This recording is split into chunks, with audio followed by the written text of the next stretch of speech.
우리 긍정, 여러 가지 문제점들에도 불구하고 우리는 희망과 자기 긍정을 찾아야 되거든요. 희망과 자기 긍정을 찾아야 되는데, 그때는 여러분, 이 현장에서도 분명히 시민의식을 발휘한 사람들, 한 명만 더, 난간이로 시민을 끌어올려 구한 의인들이 있었다.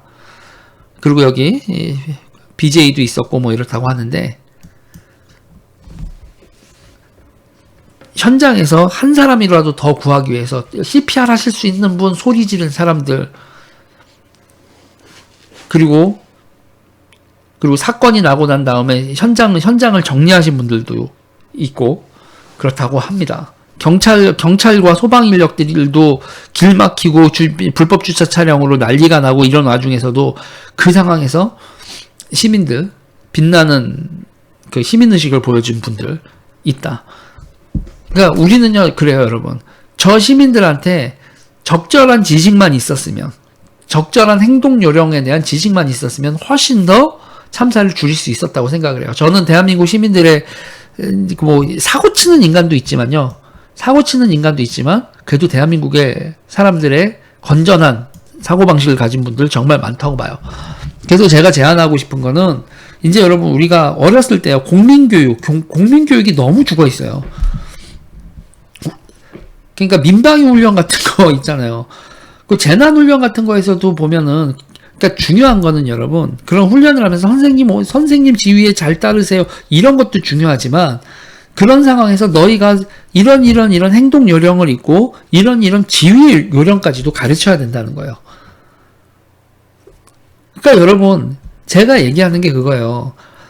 옛날 박정희 시대 얘기할 때 제가 그러잖아요. 새마을금고에서 통장을 만드는 법을 초등학교를 가서, 그러니까 국민학교를 가서 애들을 가르치면 그 애가 어른들한테 통장 만드는 거, 부모님 가서 통장 만드는 거 가르쳐 드려야 하고, 초등학교 3, 4학년 애들이 시골에서 이렇게 배워가면, 국민학교에서 배워가면 그 집안에 통장 만드는 법은 걔가 전파했다고요. 그러니까 이제는 어린애들한테 뭐가 아니라, 이 공민교육으로서 했을 때 우리나라에서 빵꾸난 거나 기타 등등이면 그렇게 애들한테 어른이나 남녀노소 뭐 이런 게 아니라, 너희가 상황 판단에서 이렇게 해야 되면은 이런 수신호와 뭐 우측통행 원칙이고 이런 수신호를 할 수 있고, 저런 상황에서 너희가 그냥 공무원도 아니고 뭐래도 시민으로서 이렇게 할 수 있는 거고 있고, 그러면서 한번 실습도 시켜보고요. 하는 겁니다, 여러분. 이게 군대 가서 이제 보면은 국지도발 훈련이라는 거 할 때 보면 검문소 훈련 하거든요. 검문소 통제 훈련 같은 거 해서 갑자기 우리가 가가지고 훈련이라고 해서 도로 막고 그러면 시민들의 협조를 구하면서 이거 하면 이렇게 검문 있겠습니다, 뭐 이렇게 하고 이제 지휘소 설치 훈련 같은 거 하거든요. 이등병들 여러분 처음에 극도의 어리버리를 하는데, 그러면서 여러분 그게 이제 상병만 돼도요, 통제하는 거, 잠시만요, 멈춰 하면서 이렇게 하고, 이렇게 국지도발 훈련 해보신 분들은 알잖아.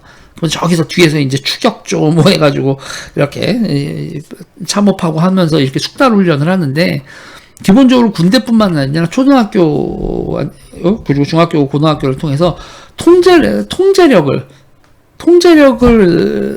어떻게 하면 통제를 할 수 있는가, 그런 걸 해야 된다. 이게 저도 이제 얼마 전에 그 대한항공 이거 밑에 다 갈리는 그 비상착륙이 있었잖아요. 비상착륙하면서 그 스튜어디스들 그러면서 짐 버려 반말했잖아요. 그거 가지고 그 상황에서도 반말해서 기분 나빠요, 그런 분들이 있는데, 전 그거 보고 약간 기가 막혔어요. 그러면 거기서 짐 내려주십시오 하면 말 들어요? 짐 꺼내려고 자기 짐 수중하자고 그 짐 위에서 떨어지면은 사람들 머리를 부실 텐데, 자기 짐 꺼내겠다고 그거를 짐 챙기는 사람들, 그 사람은 무지한 행동이죠. 거기서 스튜어디스가 짐 버려주세요 하면 짐 버리냐고. 짐 버려 소리를 질러야지. 근데 그거 얘기 들었다고, 아니 좋은 말로도 할 수 있고, 인터뷰를 하면서도 그러는 거예요. 스튜어드하고 스튜어디스들이 그렇게 지휘한 거에 대해서 불만인 그 인터뷰 보고, 와, 대한민국의 통제에 대한, 다들 이제 통제당하지 않는 것만 이렇게 훈련받았지, 공공 영역에서의 퍼블릭 공간에서의 오더, 질서를 찾기 위한 그런 통제에 순응하는 훈련, 자기가 통제를 하는 훈련, 자기가 통제를 하는 역할 훈련을 해봐야 이 상황에서 통제하려고 하는 사람들한테 내가 협조를 해줘야 되는구나. 통제 훈련을 받은 사람이 여러분 통제를 당했을 때 통제를 어떻게 당해야 되는 것도 아는 겁니다. 그리고 그렇게 되면서 여러분 리더십이 형성이 되는 거고, 그러니까 리더십의 핵심은 통제라는 거죠. 그래서 저는 요번을 보면서 그리고 이제 이런 의인들을 보면서 우리가 통제 훈련만 좀 더 돼 있었다면, 여러 가지 통제 훈련에 대해서만 좀 더 뭐 CPR이 됐던 뭐가 됐던 이런 응급 상황이나 여러 가지 통제 훈련에 대해서 조금만 초등학교부터 하면, 그걸 또 어떤 새끼들은 궁극주의다 뭐 이런 식으로 생각하고 전체주의라고 하는 애들도 있을 텐데, 절대 아니다. 그건 통제력 훈련이 민주주의 훈련에 반대된다라고 생각하면 절대 안 된다. 우리 모두가 통제할 수 있는 사람이고 통제를 당할 수 있는 사람이다라는 훈련은 그건 국민교육이고 꼭 실시해야 된다라고 저는 보고 있는 거예요. 그 속에서 우리는 큰 걸 배운다. 스포츠도 가르치고 뭐 조별 과제도 하고 그러면서 다 그 모든 것에 결국은 서로가 서로한테 협력을 하는 방법, 통제를 하는 방법, 통제를 당하는 방법, 그게 이제 세상의 효율성을 극대화하는 집단적인 행동을 하는 민주주의가 그 어떤 전체주의보다 힘을 발휘할 수 있는 원인이, 민주주의는 자발적 통제 아닙니까? 그걸 어떻게 이겨요? 공산주의나 펀더멘탈리즘이나 전체주의가. 저는 그렇게 생각을 합니다. 그러니까 우리에겐 희망이 있다. 이런 건전한 시민들이 있으니까 이 시민들에게 제대로 된